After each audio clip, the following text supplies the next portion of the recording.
Между тем, более 7 тысяч человек в регионе стоят на учете в поиске работы.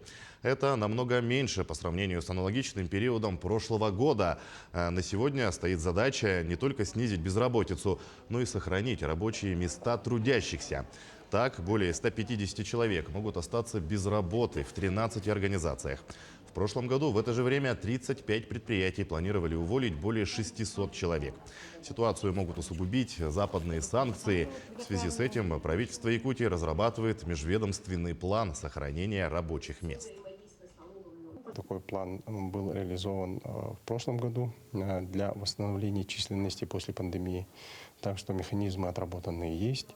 На федеральном уровне разрабатываются 3 мероприятия. Но мы ожидаем, что они будут разработаны и направлены для реализации по субъектам. Это временная занятость работников предприятий, организаций, планируемых к освобождению. Это общественные работы работников и опережающее профессиональное обучение.